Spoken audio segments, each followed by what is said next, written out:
Hey everyone, welcome to Handing the Shame Back, a show dedicated to survivors of child sexual abuse all across the globe.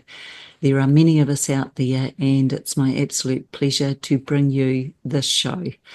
As with all shows and content, there is a trigger warning simply because the nature of this is horrendous child sexual abuse.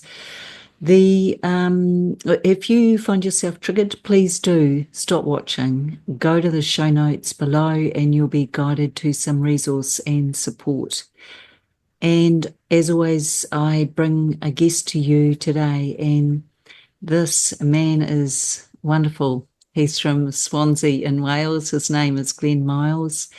He does many things, but I'm going to introduce him as a survivor, a researcher on this topic, and he's also got a PhD, but we're not allowed to go there. So welcome to the show, Glenn. Oh, thanks, Gloria. I'm happy to be here. It's great to have you on board. So as with most shows, what I do is just get you to tell us in your own words, as little or as much as you're comfortable with, to talk us through your personal story of child sexual abuse. Thank you. Yeah, well, initially it started when I was in primary school, and surprisingly, it was with other children, my peers. That's how it started, and where they were somehow, I actually don't understand or know.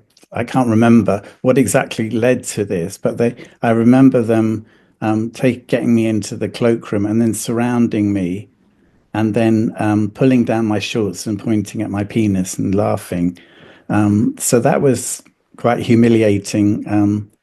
And as I say, I didn't really know what happened, but I do know that afterwards I got quite distressed, and I would run out to the I'd ask to leave the classroom, and I'd run to the toilets where the kids would go to toilet, and then I'd be retching and throwing up. At that time there really wasn't very much for children who were traumatized. It was just you just had to get over it. And I think my mother, I told her that I was being bullied, but she didn't really know what to do. So I felt a bit, well, I didn't know what to do. I thought, in some ways I thought like she should be protecting me, but in other ways I didn't want to blame her or think it was anyone's fault. So there we are, continuing on. I got went into secondary school.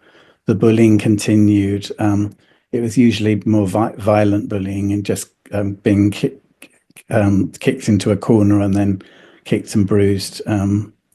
And I didn't really make a fuss about it. But if you took off my clothes, you'd see there would be quite a few bruises there. And then I was involved in with a church, and I got invited to a Christian conference center where they had the various events and things. I got allocated a room which I shared with an adult male, and he sexually abused me over 2 days over the weekend. And I was very confused. I was a 13-year-old boy. I had been I felt disempowered, but I did kind of blame myself for what happened. And for a long time afterwards, I was afraid to say anything to anybody. I did finally tell a kind youth pastor in my church, and he was worried for me, which was good. But I think the challenge, of course, is that then, as with many churches, they're quite homophobic, and so then it becomes like a homophobic issue rather than somebody that's actually abusing me. And so that was very hard to deal with. I felt, in fact, I remember clearly some of the things that this guy said to me as he was abusing me. And one of them was, this is the kind of thing that men do. This is just part of your growing up process. Don't worry about it, kind of thing. And I did take a lot of responsibility for it myself. And I think it took me over 10 years to tell anybody, really. And I think during those times, it really affected me. I was confused. Was I gay? Wasn't I gay? What did it mean? And because being gay was in my church background considered to be wrong and pretty much evil, then I didn't know what to do with that. And although I really, I felt like I was in what generally was a very active and kind people in the church, I didn't feel there was anyone I could talk to for a long time. No. So I Yeah. just want to ask you if it's okay, and thank you. It's doing a great job. Um, you felt a little bit of accountability, or you blamed yourself in part for what happened because of the grooming, which was designed to make you feel confused and culpable. And Mm, so, hello, lovely survivors watching. Some of mm, you will have experienced that as well.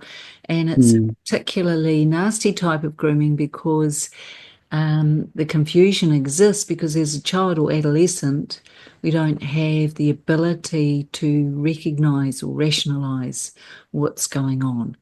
And No, and then right. I guess the other thing, Glenn, that comes to mind is that you did actually tell someone. You told a youth pastor that you felt safe with, and his response was to do nothing. Mm, So, yeah, when you consider it, what does that do but confirm maybe your, this somehow it is your fault.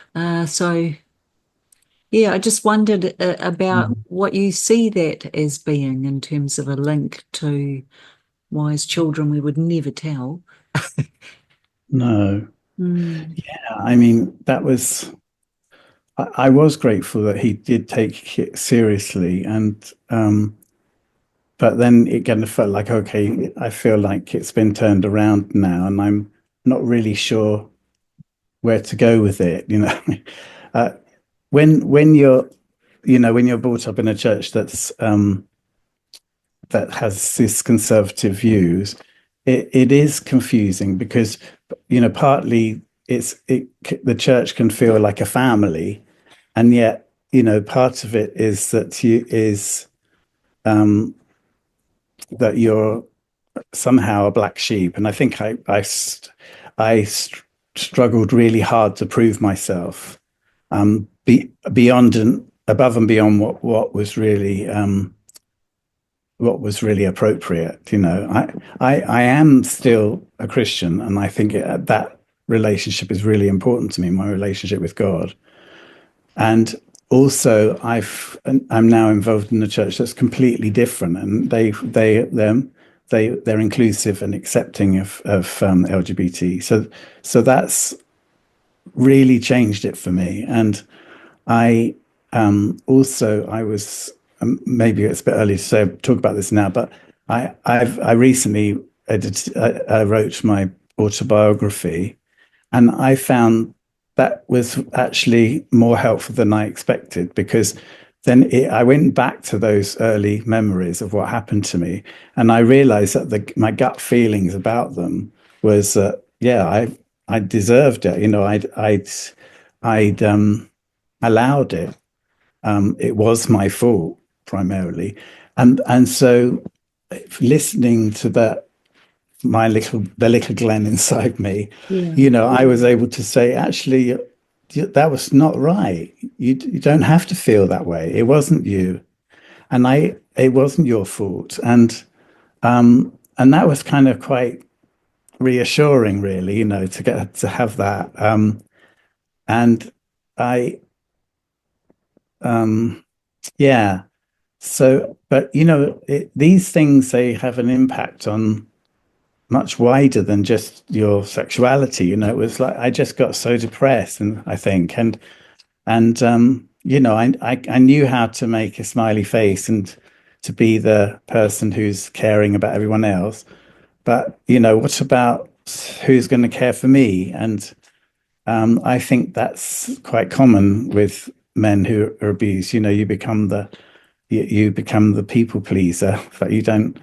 There are things which you're still really struggling with, and I didn't do well in my exams, So do you but think I it just somehow or stopped other, you? sorry, yeah. Yeah, because there's a lot of really interesting stuff you're saying, Mm, and there's some relevant points I think that our audience would appreciate. So just going back a bit, you were able to make the link that actually to the little Glenn, it was never your fault at all, even though you mm, had convinced yourself it was because you had allowed it to happen.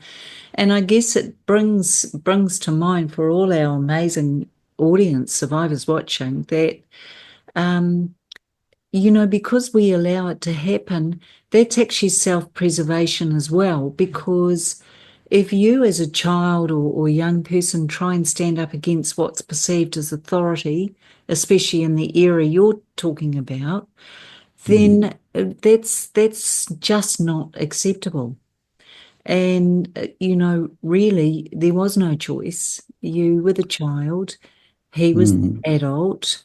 He was bigger than you. He was, and clearly had more understanding of what he was doing than you mm, did. But it's interesting how our minds turn things around to mm. being our fault. So I guess there was that. And then the other thing you said was that once you had shared with the youth pastor, everything changed. So can you give us a bit more detail about what you mean by that, please? Um, so yeah, I think it's a long process. I continued to be involved with with churches and Christian organisations who I worked with. And I spent much of my adulthood working in Cambodia, and so I started out training as a nurse, and then I went on to do public health, and so I was in a really good position to be an advocate for children, and that was felt really important to me. And so when it came to opportunities that meant that I could be a researcher and research on issues around this sexual abuse and exploitation of children, and particularly boys, then I've taken up those challenges and felt like that's something I can do that will somehow redeem the past, the things that have happened to me. It felt like that was something I could actually do. But I know that I do feel that in some ways my motivation wasn't always, it was really about trying to help me rather than helping other people, or maybe much the other way around. I'm not quite sure. Maybe I'm a little bit confused about that, but I do, I think I've had some really, it's amazing because I went from not hardly getting any far at all with my school exams. I think because I just felt a failure, and there was this learned helplessness. I wasn't able to protect myself, so it means that you're more vulnerable to other things, and you don't really believe in your Yeah. quality of life. You think that you're somehow, well, just like I was saying before, some of these things that I believed about myself. So gradually emerging out of that negativity into being more confident in myself. I think, and also being looking to people who believed in me and accepted me as I was. Now, I know that this is very difficult for some Christians, but I did believe that it was right for me to. I do believe that it was that it is acceptable for me to be a gay Christian. I don't have to make a decision about one or the other. I don't have to say, well, I'm either gay or I'm a Christian, because I don't. I think that's really a huge pressure that's put on to people with the church, and I think it can lead to such a lot of depression and misunderstanding. I don't think when people are, citing Bible at people, they realize how damaging that can be. And I feel that conversion therapy, I did, which I did experience some of, it's can be so damaging. But actually, my own personal feeling is that churches who kind of just skirt around things, and they just, these off the cuff comments about gay people and so on, and that can be just as serious as, actually people going into a counseling room and being told you need to be straight, or other things like that. So I think, and obviously that happens to all the young men who being brought up in, frankly, the majority of churches. I live in a city, quite a big city. There's probably 60 churches in the city. How many churches are openly inclusive? Probably 4. Wow. What about the other 60? What Yeah. about the other 56? And I have to say, Glenn, it's when I think about this and as I listen to you, I'm so sorry you had to experience, and to all the other gay men and women out there who have had the same kind of humiliating experiences and made to feel wrong and bad. My point is this: you have never changed in terms of self-acceptance. It's the church that's changed. So I come full circle back to, well, if they were so right, how come they got it so wrong in the beginning? Sorry, Mm. that's that simple to me.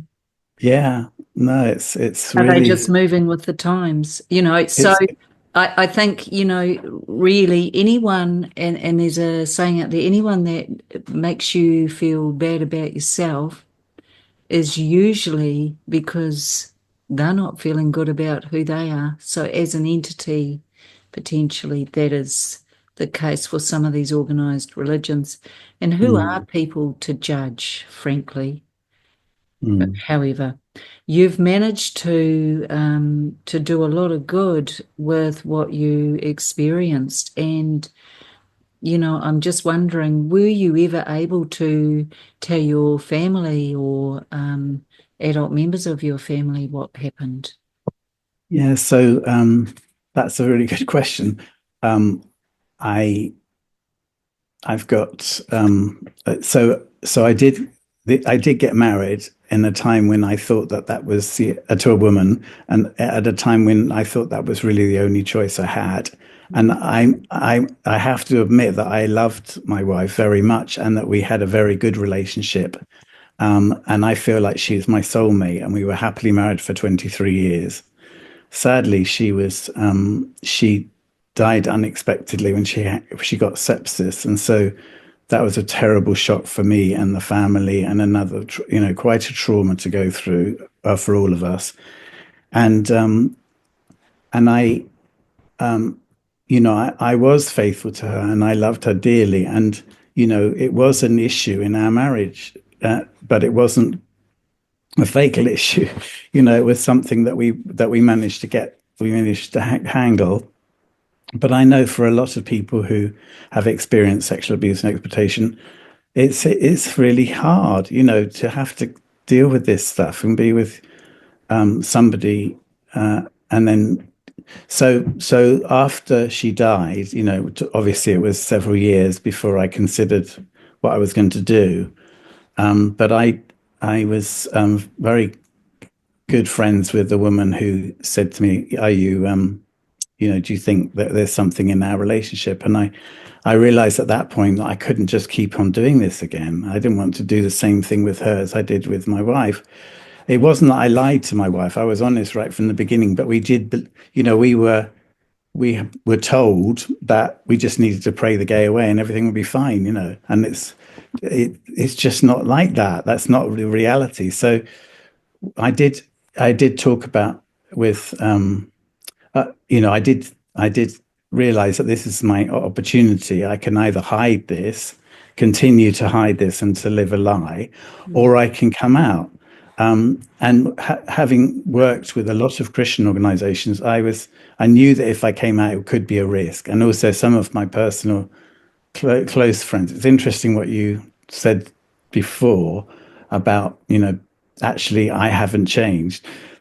That was the thing I had to convince my friends, some of my friends of, I haven't changed, but I'm now able to be honest and open about who I am, you know.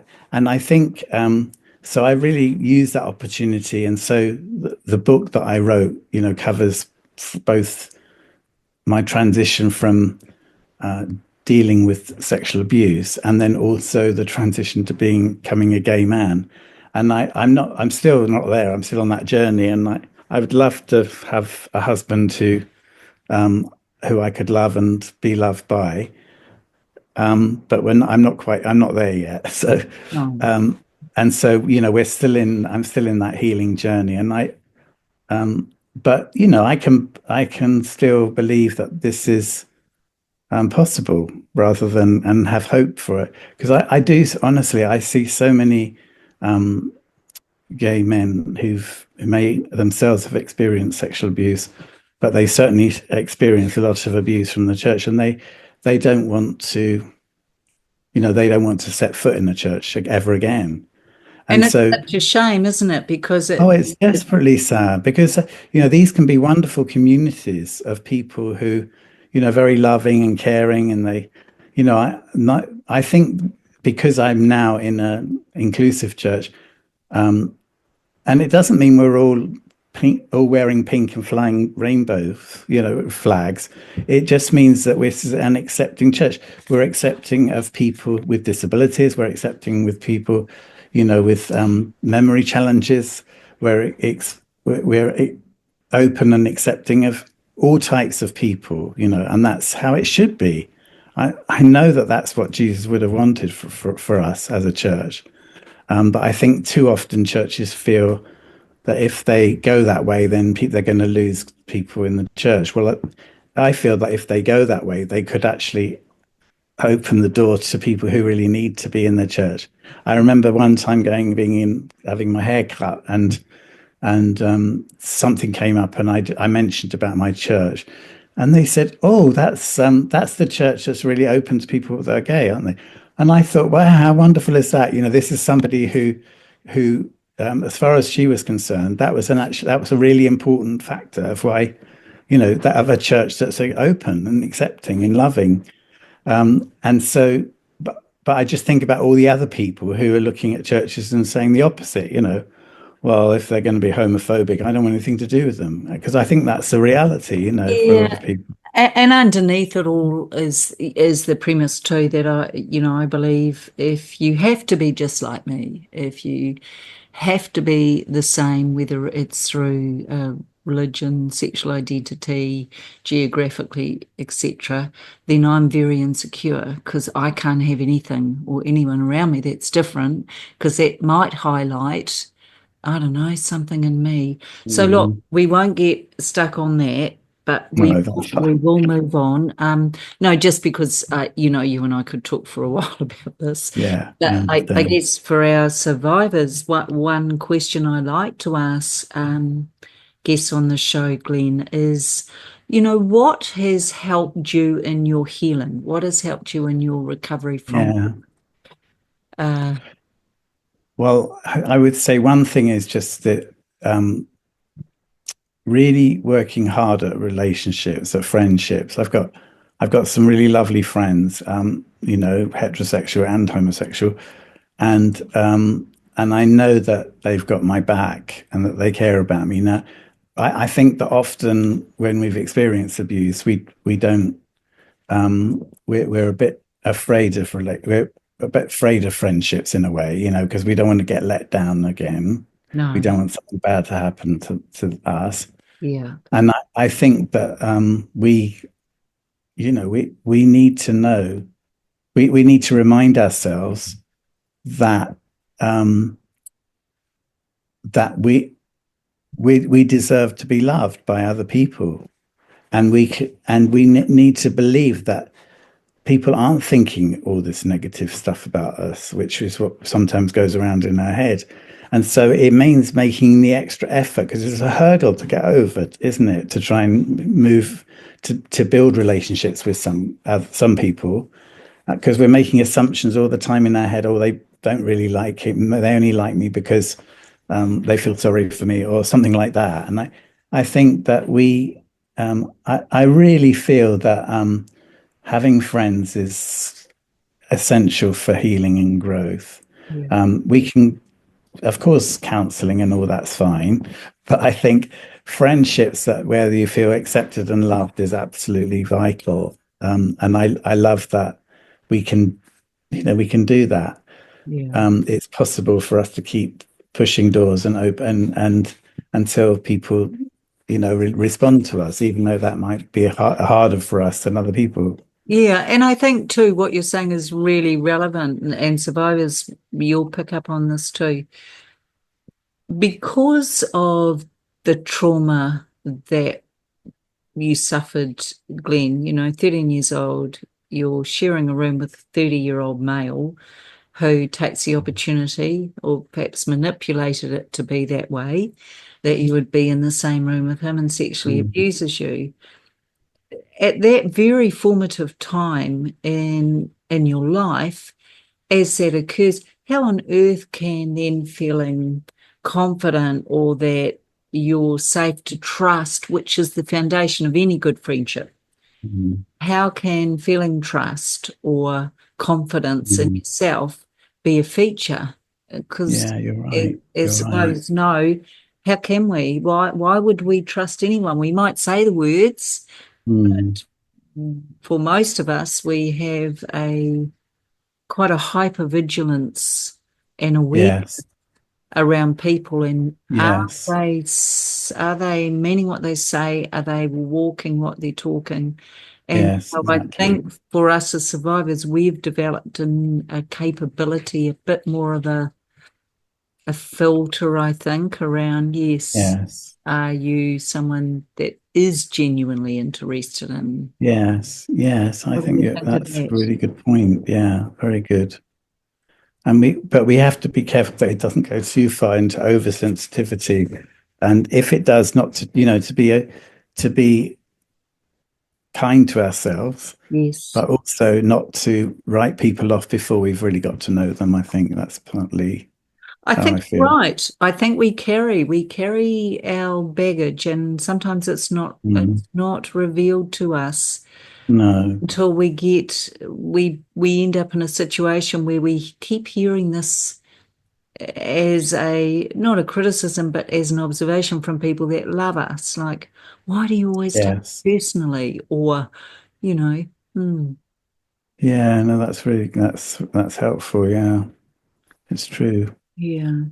So, Glenn, what would you recommend to others who perhaps have discovered or recalled or trying to deal with the memory of being sexually abused? Mm.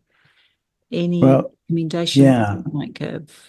Well, I think that sometimes, I think um, in the child work can be really helpful to just go back into the situation that you were in and uh, basically change the voices to something different and understand what that it was that it wasn't your fault. It's that sentence that just keeps coming back to you, isn't it? Well, it wasn't your fault. If we can really hear that, then it changes everything. Yeah. It's not my fault. It wasn't my fault. No, That's okay. It's not your fault. So I think that can be really helpful. Yeah. very powerful. How do you do Yeah. that in a child work? Do you write? Do you write it out? Do you put that pen in a different hand? Like, how do you do? Yeah. I think some Well, practical. one of the things that I have done, which has helped, which I think, coming back to what I'd said earlier, it was to write my autobiography. Now, I've experienced a lot of challenging stuff. We've just mentioned a few there, with the challenges of being abused, the challenges of losing my wife, the challenges of coming out as a gay man in my, late 50s. All of those things have been pretty traumatic, and there's a whole range of other things as well. But and I feel like there's I've developed more resilience over the years, which is, and I think there's also that kind of connection that you have with people where you kind of know when there's people that have experienced trauma, you kind of connect with them, and they feel safe with you, and you can listen to people. And I think as I get older, that I want to be a much better listener instead of the one that's always, that's pouring my heart out. I want to be the one who's being poured, that people can feel free enough to do that with me. And I think finding people who are good listeners is another important. And for me, I think as well, my relationship with God has been really important. I really do feel I'm loved by God, and that's really important. And I think some people see that as oh, it's just a crutch. I don't feel that. I think that some of the really hard stuff that I've gone through, just knowing that there's a loving God there who really does care for me, or thinking back at that time and thinking maybe he was with me, rather than thinking that you're completely on your own. That can be a really positive thing, I think, for people. And so, well, I know it is. I don't think it. I know it can be. Yeah, and that's Yeah. that's really important. So, when you think about the 6 areas of our lives, spirituality is one of them, and Yeah. so is the friendship, and so is Yeah. eating right, and so is the rest, and Yes. home life. All of those things contribute. But Yes. I like what you're saying. I think we weren't human beings are not meant to be isolated, and if that No. means going within to find more answers and try and feel more supported, whether that's through God in your case or Mm. through another form of spirituality, that's really important. Do you Mm. as you think about your life now and the big hurdles you've had to overcome, my goodness, um, can I ask you how researching or the research work you have done has helped you personally? Yeah. No, thank you for asking that. I think, um, some people, I mean, so I was based in Cambodia, and the whole issue around children being sexually abused and trafficked was very prominent there. And and I was in a position where I could get organizations to network more effectively and learn from each other. And I was when I was heading up a couple of charities, and then I could see the value of doing research, because if you can find out the real issues, and for example, before I started doing research on it, very little people had any idea that boys could be sexually abused and exploited. And so then I was kind of, in one sense, able to expose that, and say, look, this is an issue here. What are we doing about it? And I've been effectively been able to do that in Cambodia, Thailand, and the Philippines. And yeah, for those who are interested, can look more about that on my website. But doing that, exposing it, uh, basically, you can't say.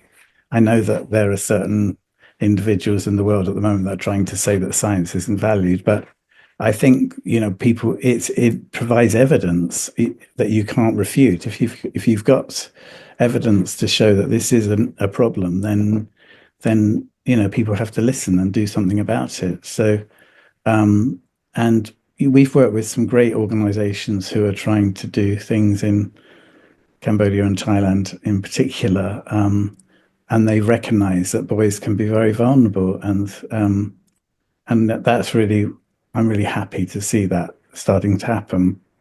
But this is 20 years work now, and it's still very little recognition. And I think, girls are seen as vulnerable and boys are seen as resilient. And of course, boys can be vulnerable and girls can be resilient. And actually, by putting this as presenting them as girls as vulnerable and boys resilient is unhelpful. To say that that's all they are, because it's not. Then that disempowers girls. It doesn't give them a voice. And for boys, it says just stop whinging and brush yourself down and get on with life. You're all right. What kind of man are you if you're still whinging about that stuff? Yeah. So that's, yeah. No, I agree with you, and I think too, I always bring it back to this. Show me a 6-year-old boy or girl, they're vulnerable. Uh, Yeah. any child that is being Yeah. abused is vulnerable. Yes. I don't care what gender you are. If you've been sexually Oh, exactly. But it's child, not just you're 6-year-old vulnerable. boys as well. It's, like I was a 13-year-old Oh, boy when I'm this just giving happened. you an example of what Yeah. it could be any age. Under the age Yeah. of 16, whether you're a male or female, or boy Yes. or female, you're Yes. vulnerable. That is it. Yeah. And I think we have got to change the narrative, and we have got to start recognizing that actually all we're doing is creating these or reinforcing these ridiculous Mm. stereotypes that Mm. it doesn't serve anyone when we look No, it at a topic doesn't. like child sexual abuse. Yeah. Um, so No, I'm you're absolutely grateful right. for Yeah. the research you've done, and I'm grateful for this because there are many, many out there who are survivors who struggle to find their Mm. voices just because of what you Mm. said. And I Yes. think this becomes a global pandemic, epidemic, and Yes. we have to stand together and unite on this because it's very, very big. Yes. Yes. It's far too big. Yeah, you're absolutely right. So just as I'm thinking too about your history and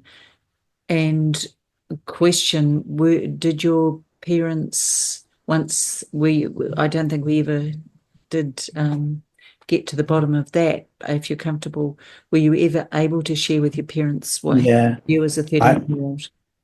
I wasn't able to with my parents, sadly, and they've passed on now. But I have shared with my children.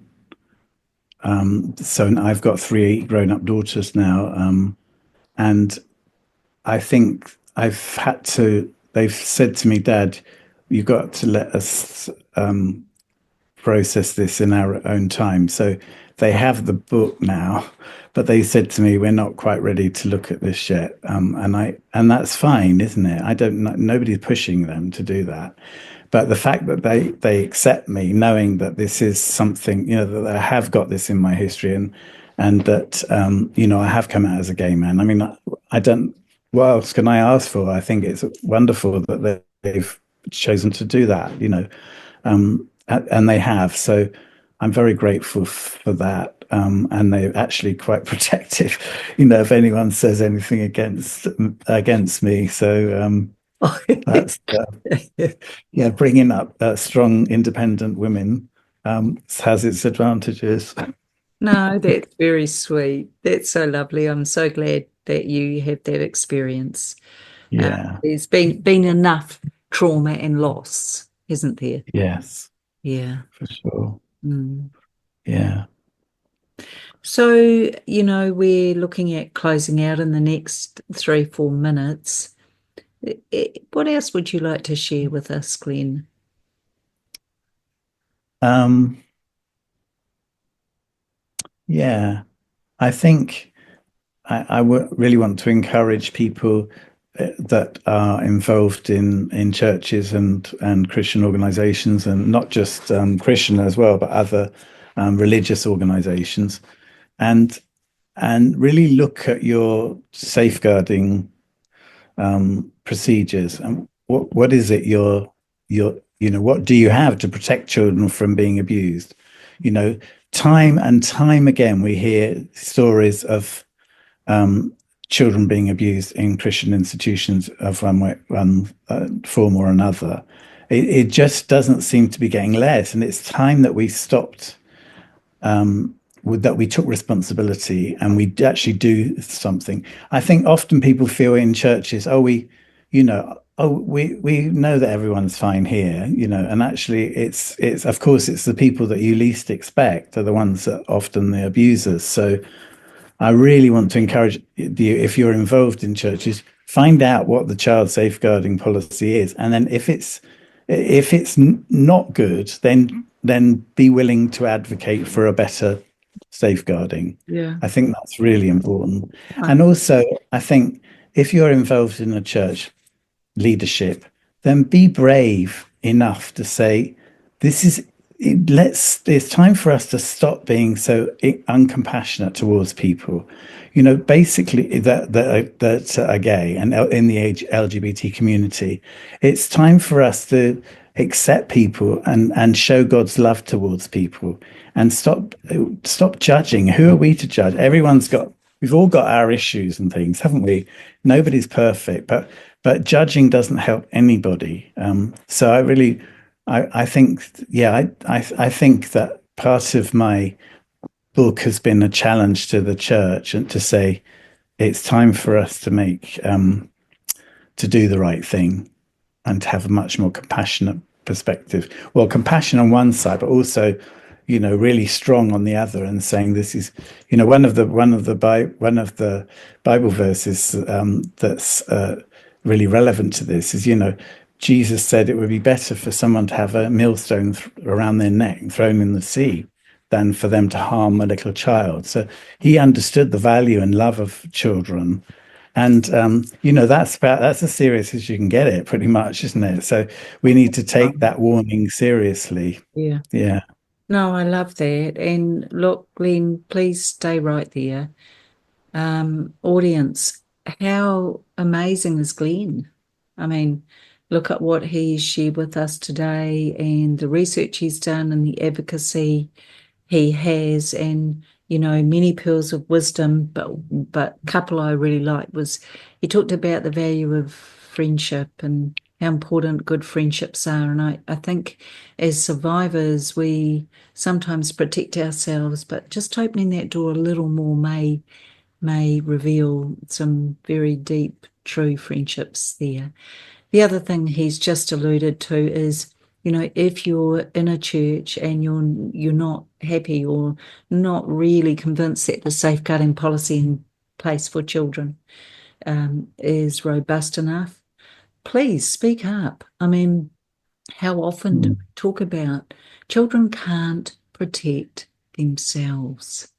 And I think that's really valuable. So thank you to Glenn for bringing that to us. Look, as with every single show I ever do, and it's with such respect, I offer this to you. I see you, I stand beside you, and I believe you.